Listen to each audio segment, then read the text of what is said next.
Hi, I'm Terry Murphy for the Women's Wisdom Network and for Realty Times Senior Editor for Realty Times Women in Business, Women in Real Estate, and in the Men's Room with Murph. And today we have quite a leader to feature in Women in Business.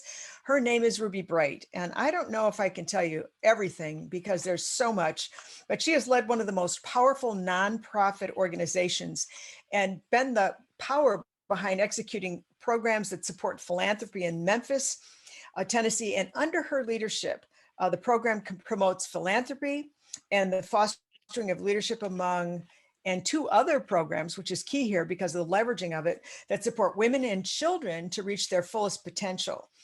Can you believe that this woman has generated over 30 million American dollars?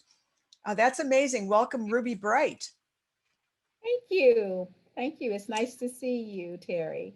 Well, as the president and CEO and executive director and chief operating officer, I mean, oh my God, you do everything? I mean, you do everything. But, you know, there's a history to the Women's Foundation of Greater Memphis. And people that don't know Memphis don't understand that this is this is nationally recognized because of some of the spotlights and some of your sponsors people have heard of, like FedEx as an example. So tell us a little bit about what the foundation is, how it started, and where it is now. Well, thank you. It's an honor to have the opportunity always to share about the Women's Foundation for Greater Memphis. And as you said, I mean, we started in 1995 with this very clear mission to promote philanthropy among women, foster leadership, and support programs that help women and children reach their full potential. That ideation probably started in the late 80s with women, legendary women like Murdy Buckman and others in the community who said, what if and could there be a possible opportunity to start a women's foundation, which they had probably started across the country, maybe 10 or 12 of them. And being a woman far beyond her time, she researched that, especially when you start to look at where money goes in the community. She was always looking at where's money and who leveraged those dollars. And honestly, it was men leading organizations like the Boys Clubs and all of those other organizations. So anyway, she met with women, they looked at it, thought about it, and what do women do? They make things happen. Thus started the Women's Foundation, made up of a board of directors, of leaders throughout the community, very diverse. You know, the guiding principles of value was that it would be a diverse board of directors and that we would focus on helping women and children, women and girls in marginalized communities. For Memphis, that's not hard to find.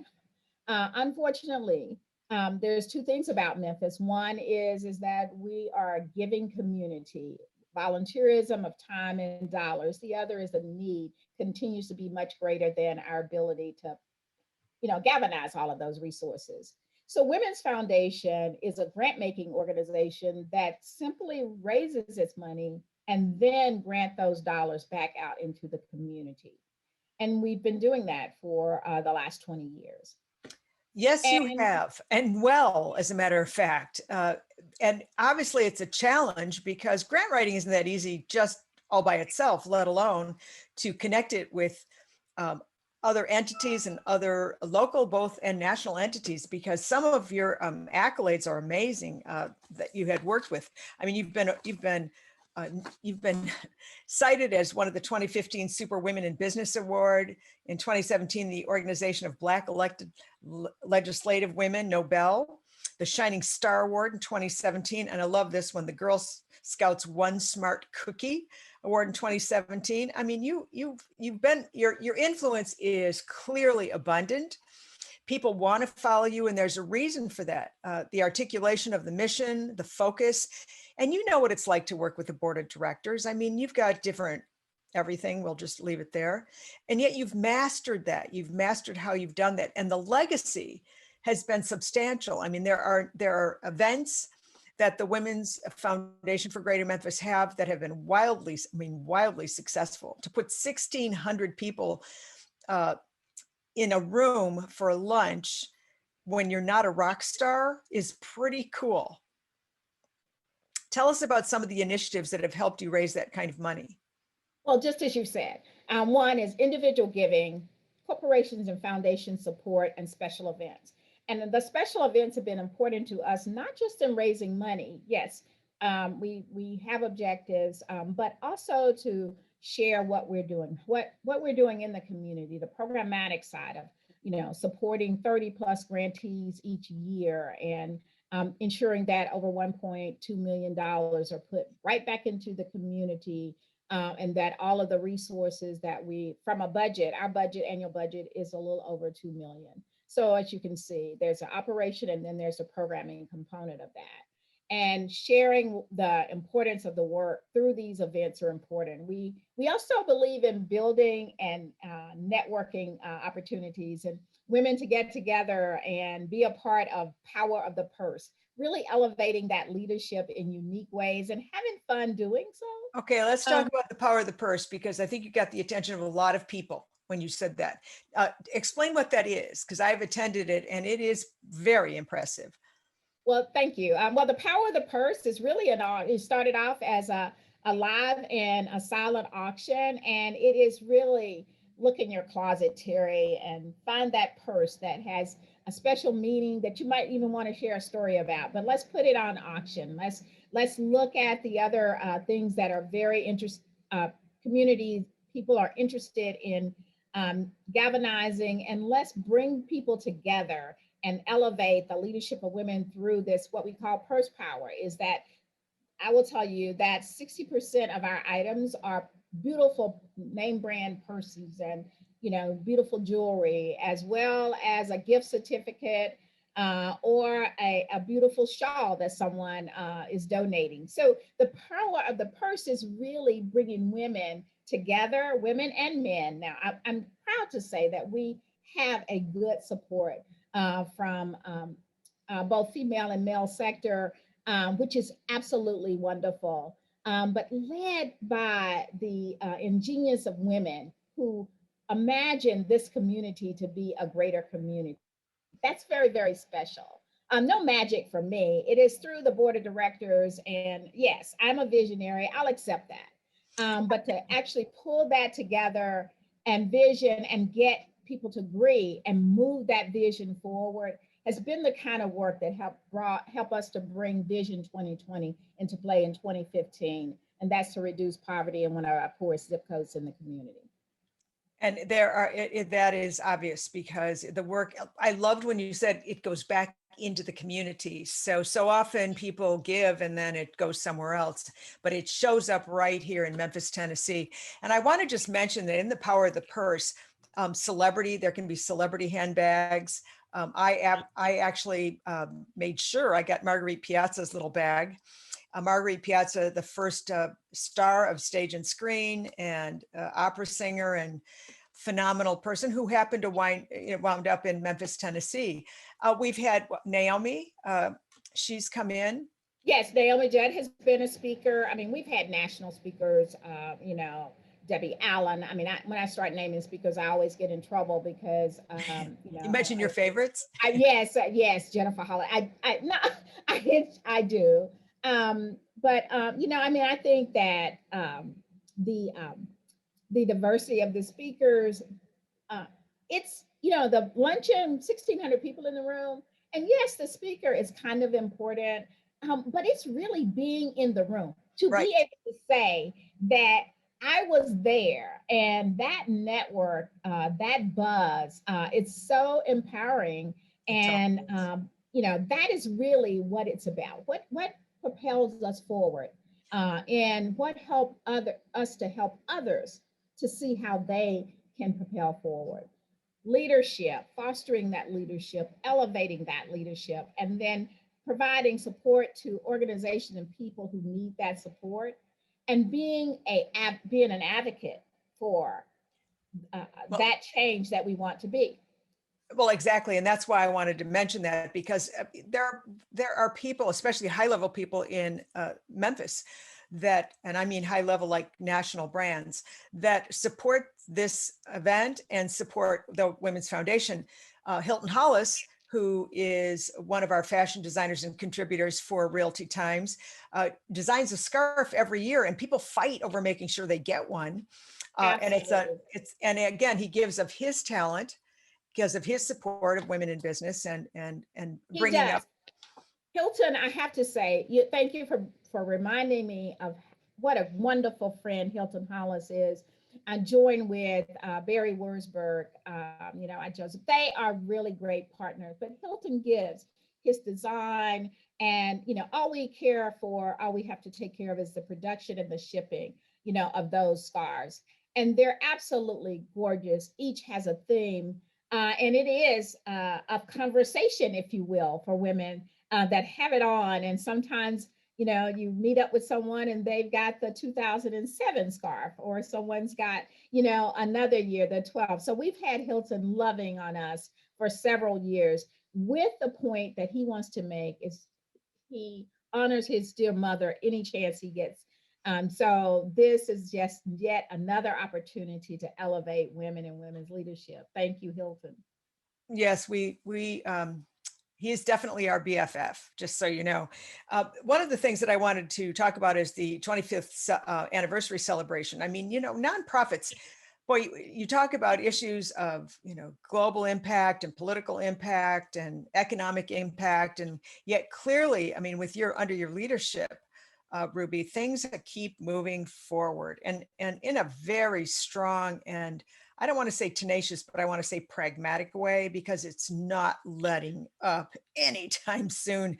And so you've got the celebration on hold just because of what's going on. But in that celebration, tell us some of the spotlights that'll be happening there. Well, the 25th anniversary celebration certainly was put on pause to some degree, but we had to, really think about what what is our purpose again. And last May, when we recognized we weren't going to be able to have the event, we held a community food drive and PPP drive, really providing those masks, hand sanitizer, and food for families in 38126. We went there. And that's the kind of thing that's going to happen for us this year. I mean, we've held a backpack drive just a couple of weeks ago in partnership with Memphis Grizzly. FedEx is our presenting sponsor of the luncheon, as well as many other parts of the community. And there are many other sponsors that come along with that help us to ensure that we receive the dollars. I want to say that our sponsors, they're listed on our website, at wfgm.org. But they really stepped up last year. We had to postpone 2020, but they came in as sponsors. Our new date for 2021 will be a virtual event. We will host one. The date looks like it's going to be May 13th. And we're just proud of how the sponsorships come on board. But good friends, that have been a part of the organization since its inception, friends like the Hyde Family Foundation, those anchor organizations, foundations, and institutions, that relationship is really what's important and what has held us strong, and will continue to be the lead light so that individuals will see the work and see that we have that kind of community galvanizing support. And then, the $25 check with an extra $10 in cash with a long note saying, keep up the good work. That's my inspiration. And I just received one of those last week. Keep up the good work, keep the fight. And that's what we have to do. Communities have to be ready to respond. Um, as I said, I'm not a rocket scientist at all, but I do know about community and No, community you building. know about community, and I don't want you to underscore that, because when you have 1,600 women chatting like crazy, all going to lunch, and the power of the connection and the networking, uh, the support from woman to woman is palpable. It's quite palpable. But here's where your leadership comes in, because leadership is one thing and execution is another. And the execution of an event that large, of that size, is organized, it's on time. Murphy's Law always steps in. There's always something that doesn't go right. And yet you've got this trust because of your celebrity authority as being such a leader. But one of the things that I think is needs to be clarified here is the advocacy work that you do, and what happens with key policy debates and what happened in the White House with Obama. I mean, why don't you tell us a little bit about what happens both nationally and locally as We you. are a part of a national organization, the Women's Foundation is. And I also want to take just a minute to say a team, building a strong team. I wish I can't, we don't do this without staff who have the clear expertise. I always try to bring people that know more than I do to the team. And we are fortunate to have that leadership at staff and board level, and they really help make the difference. And then on a national level, that's probably one part that I brought. Having worked for another nonprofit prior to my long stint with Women's Foundation, I connected with the national affiliate. And with that, I had, experience in doing so. And we made that connection. And yes, the interest in Memphis came. And so Women's Funding Network, advocacy around policy for on a local level within the state, with Memphis Housing Authority a few years ago, it was several years ago, reducing rent, or not reducing rent, but not being penalized the minute you get a job that your rent goes to market value. We were able to work with the Housing Authority to help bridge that and show an example, give people a chance, and then they will catch up. That's a kind of policy that's not going to be on a national agenda, but it was our agenda, just to give you some idea. The other is around education and ensuring that everyone has an opportunity that children have access and opportunity. And that's why we sponsor the backpack drive, and to be sure that kids have the resources. We are really advocating for technology in that zip code 38126 now, broadband technology, so children can get internet support without whether their parents are able to afford it or not. That opening those kind of vehicles or doors are the kind of things that we want to do and will continue to do. Um, there have been many, we were a part of the Women's Economic Security, and that is safety and security for women. Very important. And that was very strong, yes, during the Obama's administration. And we played a key role, women's foundations, and I was fortunate to be one of 8 leading the women's prosperity effort, and helped to host a conference in Washington, D.C. For women to share, women and girls.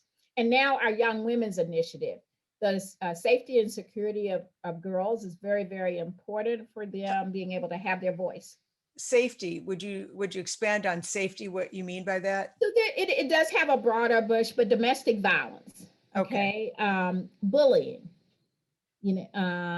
and just I mean the ability to be safe in schools so that young girls are not marginalized.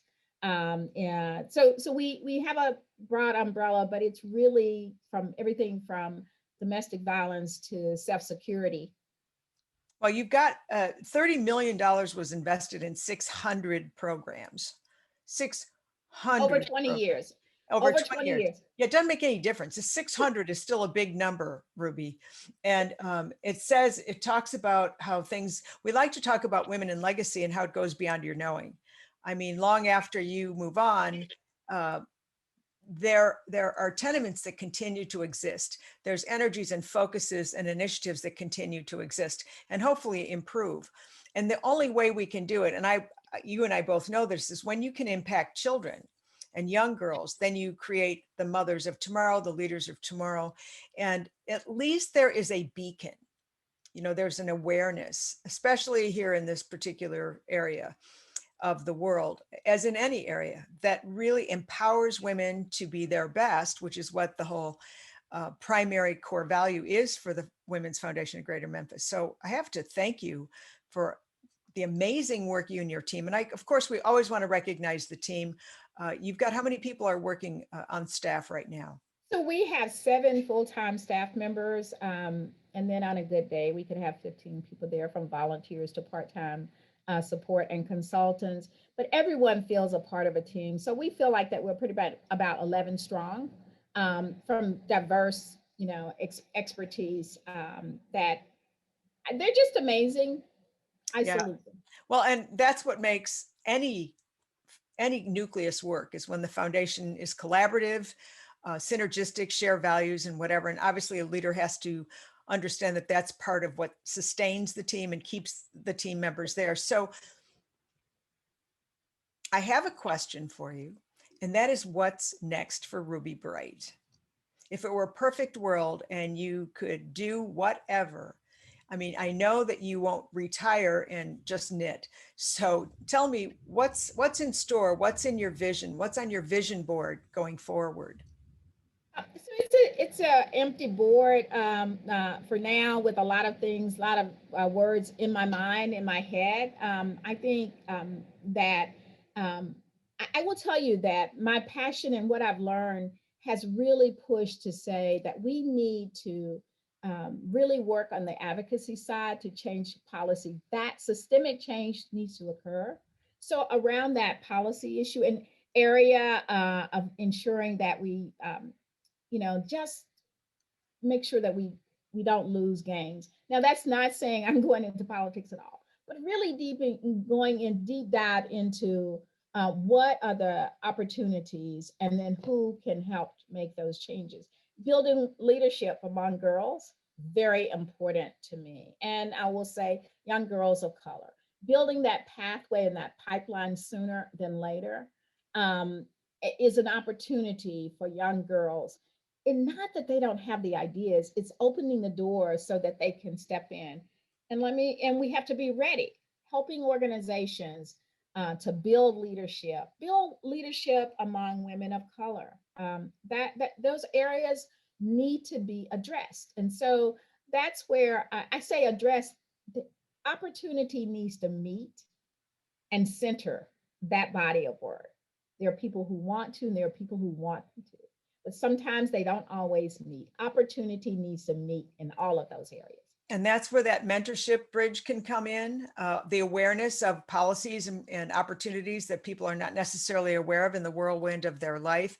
And in general, women of all color often need permission, is what I get. They need Absolutely. permission to go through that door because they are worth it. And I've counseled Miss Americas all the way down to small or major CEOs, and it's as if there's this fragility with, and obviously we're speaking about women here, about being good enough and allowing themselves. And again, it so much depends on the vortex to which they're born, or where they're born, or the messaging around them, or the role models. And so the work of the Women's Foundation for a Greater Memphis is beyond Memphis.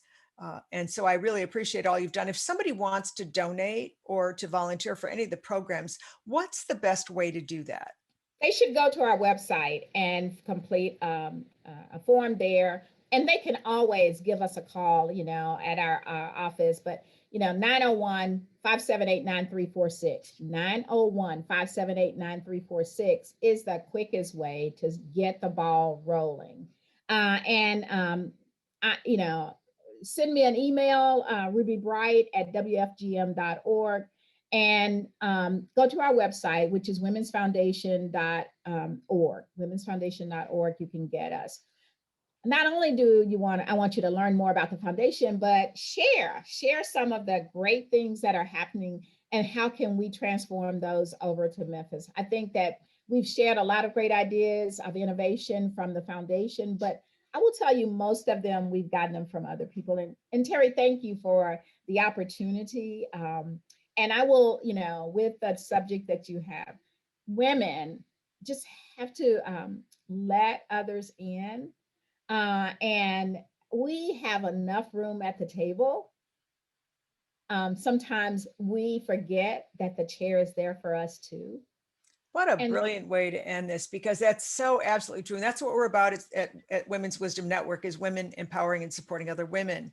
And what could be better than what you've done for over 20 years for the Women's Foundation of Greater Memphis. I want to thank you for joining us, and thank you for your legacy of exquisite leadership And again, if you want to reach Ruby, if you go to the website, there's her little picture and you can click right on it, sets up an email just like that, because even every donation, it's not about helping one community, it's about helping women in general. So I want to thank you for joining us. Join us again, Ms. Ruby, Thank for you. another segment of Smart Women, Smarter Choices on the Women's Wisdom Network. I'm Terry Murphy. I hope you'll join us again soon.